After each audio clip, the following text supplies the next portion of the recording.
Assalamualaikum warahmatullahi wabarakatuh. Waalaikumsalam warahmatullahi wabarakatuh. Selamat pagi anak-anakku sekalian. Pagi, Bu. Selamat pagi, Bu Guru. Bagaimana keadaannya hari ini? Sehat? Baik. Alhamdulillah sehat. Alhamdulillah sehat. Alhamdulillah. Sehat, Bu. Ini yang Ibu harapkan. Semoga kita semua selalu dalam keadaan sehat. Lah anak-anakku sekalian, pada kesempatan hari ini ketemu lagi dengan pelajaran PA. Kita nanti akan mempelajari terkait dengan materi yaitu ikhlas, sabar, dan pemaaf. Lah untuk itu mari kita mulai pembelajaran pada pagi hari ini dengan bersama-sama membaca basmalah. Ayo. Bismillahirrahmanirrahim. Alhamdulillah. Baik, hari ini berangkat semua anak-anak? Berangkat, Bu. Berangkat semua, baik. Berarti tidak ada yang izin ataupun sakit. Berarti semuanya masuk. Ini sudah sekaligus sebagai absen Bu Erita hari ini ya. Mohon izin Bu Erita akan nge-share materi yang akan kita sampaikan. Nah, apakah sudah terlihat anak-anak sekalian? Sudah, Bu. Sudah, Bu. Baik. Ini yang akan kita pelajari terkait dengan sikap ikhlas, sabar, dan pemaaf.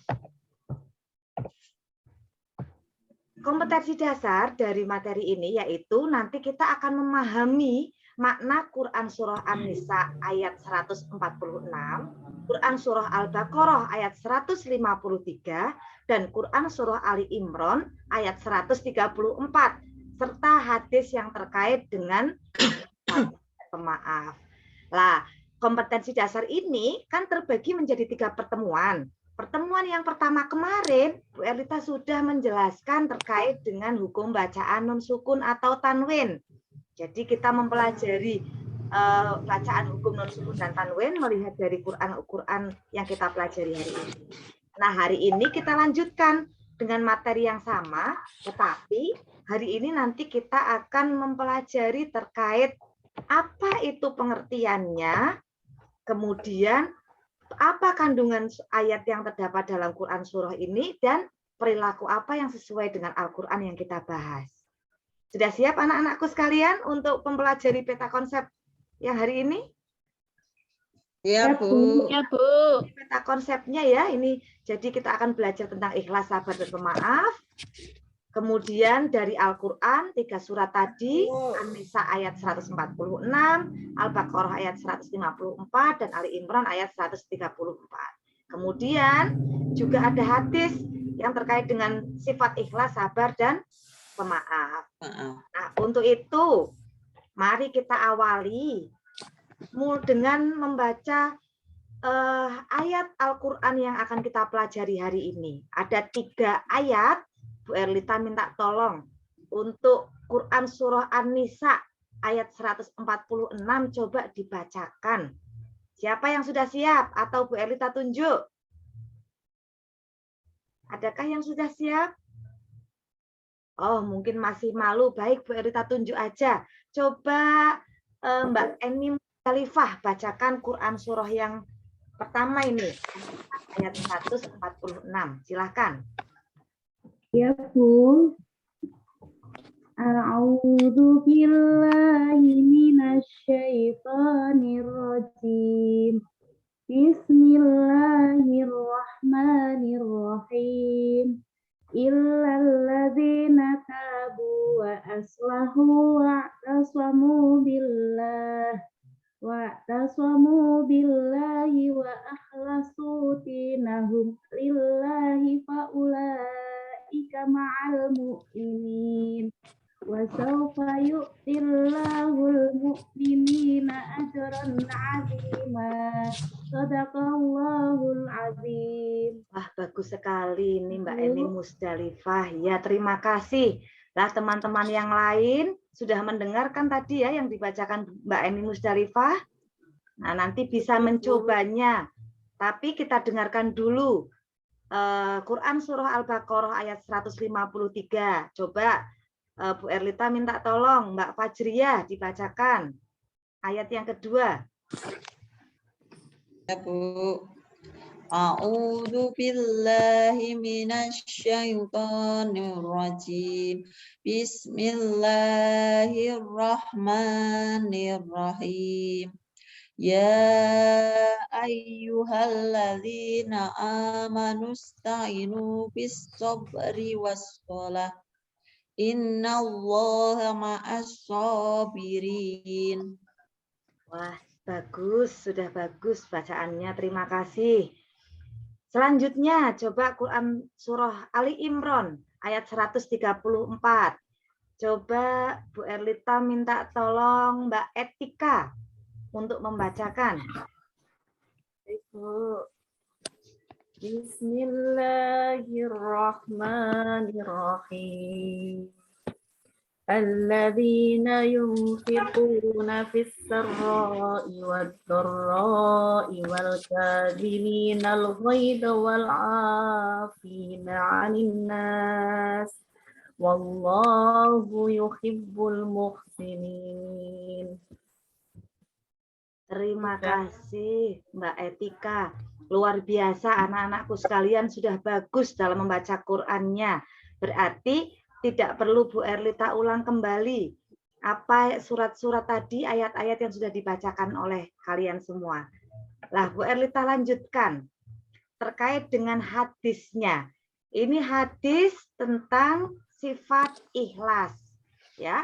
Di sini ada an Abi Hurairah ar-Rasulillahi sallallahu alaihi wasallam qala mana qasad sadaqatum mimmali wa ma zadallahu abdan bi afwin illa izan wa ma tawadu'a ahadul lillahi illa rafa'ahullah. Jadi dari Abu Hurairah ini beliau menyampaikan apa yang disabdakan oleh Rasulullah, tidaklah sedekah itu mengurangi harta dan tidaklah Allah menambah bagi seorang hamba dengan memberi maafnya kecuali kemuliaan, serta tidaklah seorang merendahkan diri karena Allah kecuali Allah yang meninggikan derajatnya. Ini hadis tentang sifat ikhlas. Selanjutnya hadis tentang sabar. An Abi Yahya Suhaib bin Sinan radhiyallahu an qala Rasulullah sallallahu alaihi wasallam ajabali amril mukmin innam ra'ahu kulahu lahu khairu wa laysa dzalika li ahadin illa lil mukmin in asabathu saraun syukrun fakana khairallah wa in asabathu dharra sabrun fakana khairallahu. Jadi dari hadis ini Rasulullah bersabda, amat menakjubkan sekali keadaan orang mukmin itu, sesungguhnya keadaannya itu adalah merupakan kebaikan baginya, dan kebaikan itu hanya untuk orang yang mukmin belaka, yaitu siapa orang mukmin apabila ia mendapatkan kelapangan hidup, dia bersyukur, maka hal itu adalah kebaikan baginya. Sedangkan apabila ia ditimpa kesukaran, dia akan bersabar. Hal ini pun akan menjadi kebaikan baginya. Ini hadis yang menjelaskan pentingnya sifat sabar. Satu lagi, hadis tentang pemaaf.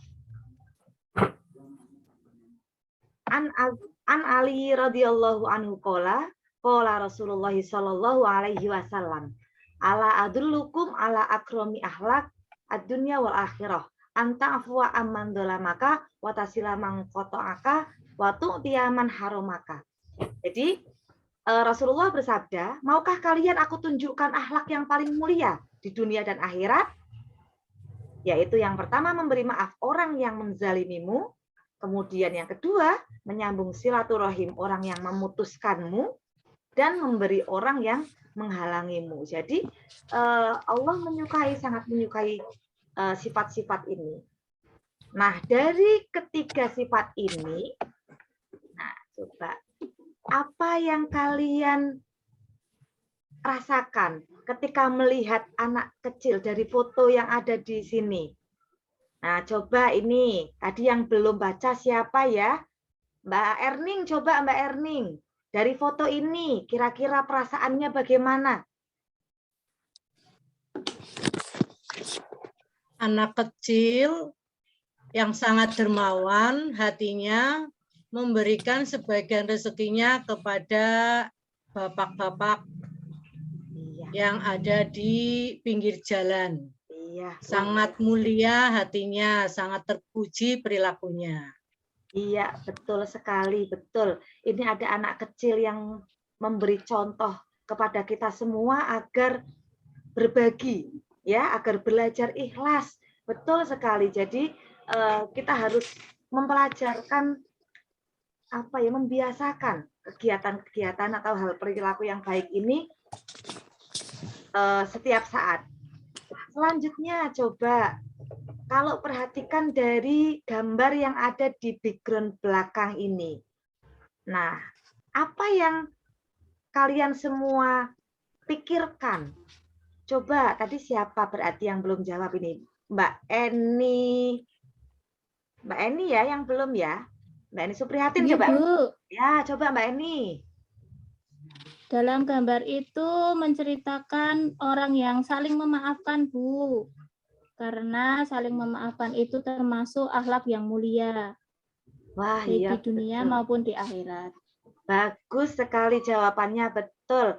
Lah ini kita lihat biasa kita jumpai di sekitar kita dan memang harus diterapkan agar bisa saling memaafkan. Terlebih baru saja kemarin kita melewati Hari Raya Idul Fitri, di mana kesempatan itu kita bisa memaafkan satu orang dengan yang lain. Nah, selanjutnya dari ketiga ayat yang ada di Quran Surah Al-Baqarah, Quran Surah An-Nisa, dan Quran Surah Ali Imran, kandungan apa sih yang termasuk di dalamnya? Apa sih pesan-pesan yang berada dalam surat itu? Nah, kalian bisa lihat di sini. Dalam Quran Surah Al-Baqarah ayat 153, Allah memerintahkan orang yang beriman untuk menjadikan sholat dan sabar sebagai penolong. Kemudian, dalam menghadapi cobaan hidup, orang yang beriman juga hendaknya selalu menyertakan Allah untuk mengatasinya.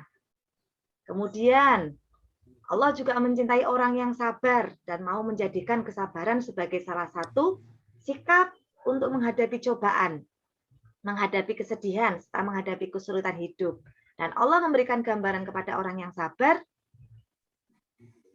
nantinya akan membawa satu kebaikan dan kebahagiaan hidup tentunya.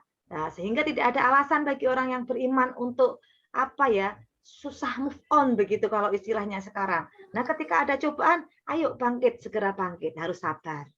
Kemudian kalau dalam surah An-Nisa ayat 146 ini tentang sifat ikhlas.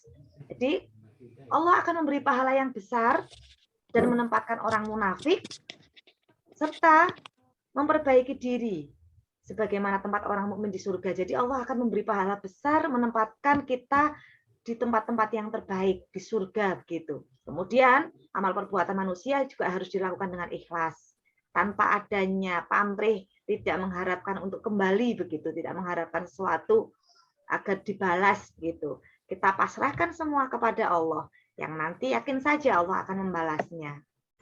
Kemudian Quran Surah Ali Imran ayat 134, ini orang yang mengaku takwa harus bisa membuktikan dirinya dengan membiasakan menafkahkan hartanya di jalan Allah, kemudian juga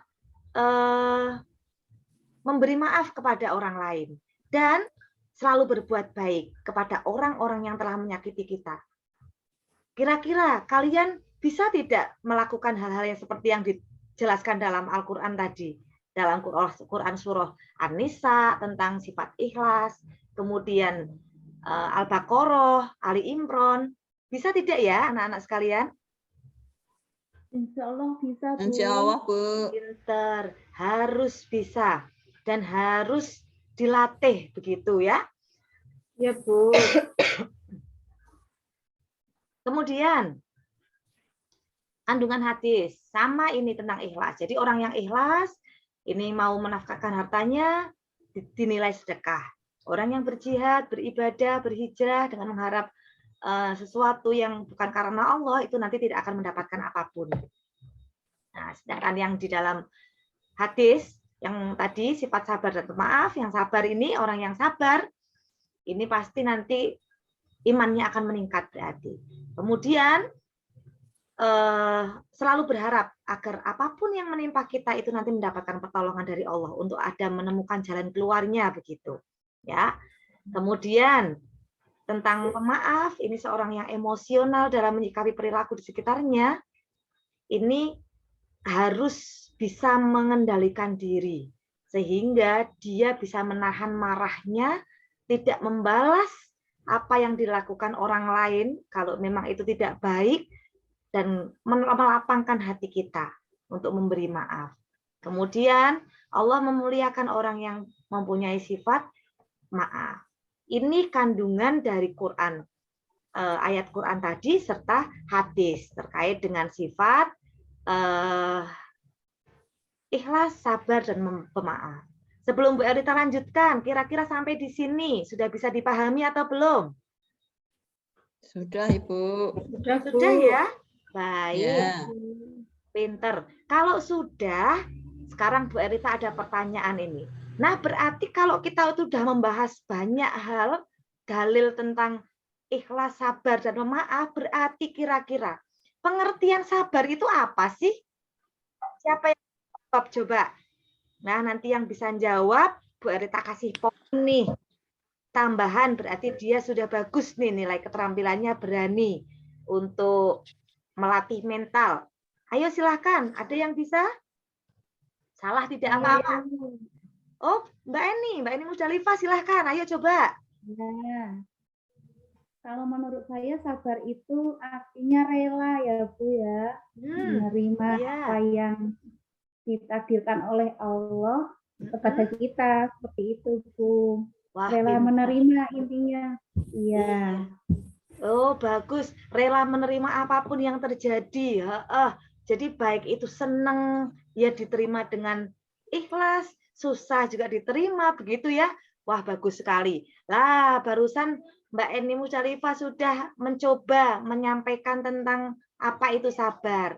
Selanjutnya coba siapa yang bisa, yang pengen menyampaikan apa itu ikhlas atau pemaaf, boleh pilih dulu siapa. Silakan.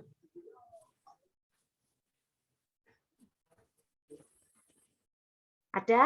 Kalau tidak nanti Bu Erita tunjuk ini berarti. Saya Bu. Oh ya. Silakan. Mbak siapa ini? Etika Bu. Oh ya Mbak Etika. Mbak Etika, silakan Mbak Etika. Yang mana dulu nih? Saya pemaaf Bu. Oh siap. Silakan pemaaf. Kalau menurut saya pemaaf itu tidak menuntut ganjaran dari sebuah kesalahan. Oh iya. Jadi dia itu mau memberi ampunan atas kesalahan orang lain. Gitu Bu, menurut saya. Wah, bagus, betul sekali. Iya, jadi apa ya, memberi ampunan begitu, memaafkan, tidak menuntut apa yang diperbuat oleh orang lain, begitu ya, itu menurut Mbak Etika. Baik, berarti satu lagi nih, apa itu ikhlas? Nah, coba siapa? Silakan. Ikhlas adalah suatu sikap perbuatan yang dilakukan hanya demi Allah semata. Oh iya, jadi kita melakukan sesuatu karena Allah. Iya. Karena Allah, bagus. Luar biasa, kalian semua berarti memang sudah memahami. Namun untuk lebih menguatkan, ini Bu Erlita sampaikan di sini sajiannya ya, pengertian ikhlas, sabar, dan pemaaf. Tadi kalian sudah menjelaskan dengan baik apa itu ikhlas. Nah, ikhlas ini salah satu perilaku seorang yang apabila mengerjakan sesuatu itu tidak mengharapkan imbalan. Betul barusan yang tadi disampaikan Mbak Erning. Jadi karena Allah saja. Jadi melakukan segala sesuatu itu tidak mengharap balasan, tidak mengharap pujian, begitu. Nah, kemudian apa itu sabar? Sabar itu menahan diri. Jadi menahan diri baik menerima apa adanya, apa yang kita terima baik itu berupa satu penderitaan maupun kebahagiaan. Nah, ini menurut Al-Ghazali, sabar itu kondisi mental dalam mengendalikan nafsu yang tumbuhnya adalah atas dorongan ajaran agama. Sedangkan apa itu pemaaf? Pemaaf itu orang yang mudah memaafkan. Tadi ya, memberi ampunan begitu. Atas apa yang dilakukan oleh orang lain kepada kita. Tidak membalasnya, tidak membalas dengan keburukan. Nah, itu pengertiannya. Nah, selanjutnya terkait dengan ikhlas, sabar, dan pemaaf. Apa saja ini perilaku yang dilakukan terkait dengan ikhlas? Nah, ini langkah yang dilakukan para ulama agar bisa punya rasa ikhlas, terhindar dari riya, itu yang pertama menghadirkan sikap muraqabah. Apa itu muraqabah? Ada yang tahu? Oh, mungkin belum ya. Pendekatan Muraqabah. diri, Bu. Oh, iya, betul. Boleh pendekatan diri atau seolah-olah memang kita itu selalu merasa bahwa Allah itu melihat kita dimanapun dan kapanpun. Nah, kemudian dengan perilaku ikhlas itu juga menumbuhkan keyakinan dalam hati bahwa riya itu menghapus amal ibadah. Kemudian mengambil hikmah dari setiap balasan, banyak berzikir, takut murkanya Allah, dan memperbanyak ibadah siri atau yang tersembunyi. Apa bentuk perilaku sabar? Sabar ini dikelompokkan menjadi 4 macam. Sabar menjaga diri dari perbuatan yang dilarang oleh Allah. Sabar menahan kesusahan hidup, musibah, cobaan, dan penderitaan. Kemudian sabar dari kesulitan dalam menjalankan perintah Allah, agama. Dan sabar dalam menghadapi hambatan. Apa itu contoh perilaku pemaaf ini ya? Jadi orang yang pemaaf tadi sudah dijelaskan dalam Quran surah Ali Imran tadi. Bahwa orang yang pemaaf itu satu, mampu menahan amarahnya. Kemudian juga mau memaafkan. Dan yang ketiga itu orang yang mau berbuat baik kepada orang yang menyakiti kita. Wah, walaupun itu berat, tetapi harus selalu kita coba dan harus selalu kita biasakan. Semuanya itu butuh di pembiasaan diri. Nah, sampai di sini anak-anakku sekalian, apakah ada hal yang perlu disampaikan dulu? Mungkin belum dipahami dari yang Bu Erlita sampaikan tadi? Tidak, Bu. Tidak, Bu. Berarti bisa dipahami ya, alhamdulillah. Nah, Alhamdulillah, Bu. Kalau tidak ada yang disampaikan, berarti nanti Bu Erlita akan kirim tugas ini. Tugasnya akan Bu Erlita kirim melalui Google Form. Pakainya medianya Google Form melalui WA Group di kelas ya. Nah, di sini Bu sudah Bu Erlita tampilkan. Tetapi untuk lebih mudahnya akan Bu Erlita kirim melalui WA Group. Nah, siap nanti untuk mengerjakan anak-anak sekalian? Iya, Bu. Siap. Kalau nanti sudah Bu Erlita kirim link untuk Google Form-nya, segera kerjakan. Jangan tunda pekerjaan, bertumpuk-tumpuk tugasnya. Nah, untuk itu kalau memang sudah tidak ada lagi yang disampaikan, arti Ibu Erlita cukupkan pertemuan hari ini. Pertemuan kedua yang membahas terkait dengan perilaku ikhlas, sabar, dan pemaaf. Jangan lupa kita akan bertemu kembali satu kali lagi ini untuk masih pembahasan yang sama. Tetapi pertemuan yang ketiga besok itu nanti ada kalian menghafalkan. Nah, karena tadi kalian sudah mencoba membaca, Bu Erlita nilai itu sudah bagus, maka 1 minggu ini kalian ada tugas juga untuk menghafal dan kalian nanti menyerahkan hafalannya atau setoran hafalannya di pertemuan yang akan datang. Bisa dipahami anak-anak sekalian? Bisa, Bu. Ya, semangat ya untuk tetap menghafal. Siap. Baik. Siap. Wah, luar biasa anak-anakku sekalian ini. Baik, berarti itu saja Bu Erlita akhiri Mohon maaf apabila dalam penyampaian materi hari ini terdapat banyak kekurangan atau kesalahan. Sampai ketemu di minggu depan. Mari kita akhiri bersama pertemuan hari ini dengan membaca hamdalah. Alhamdulillahirabbil alamin. Terima kasih. Semoga ilmu yang kalian dapatkan bisa bermanfaat. Amin. Boleh kita akhiri. Assalamualaikum warahmatullahi wabarakatuh. Waalaikumsalam warahmatullahi wabarakatuh.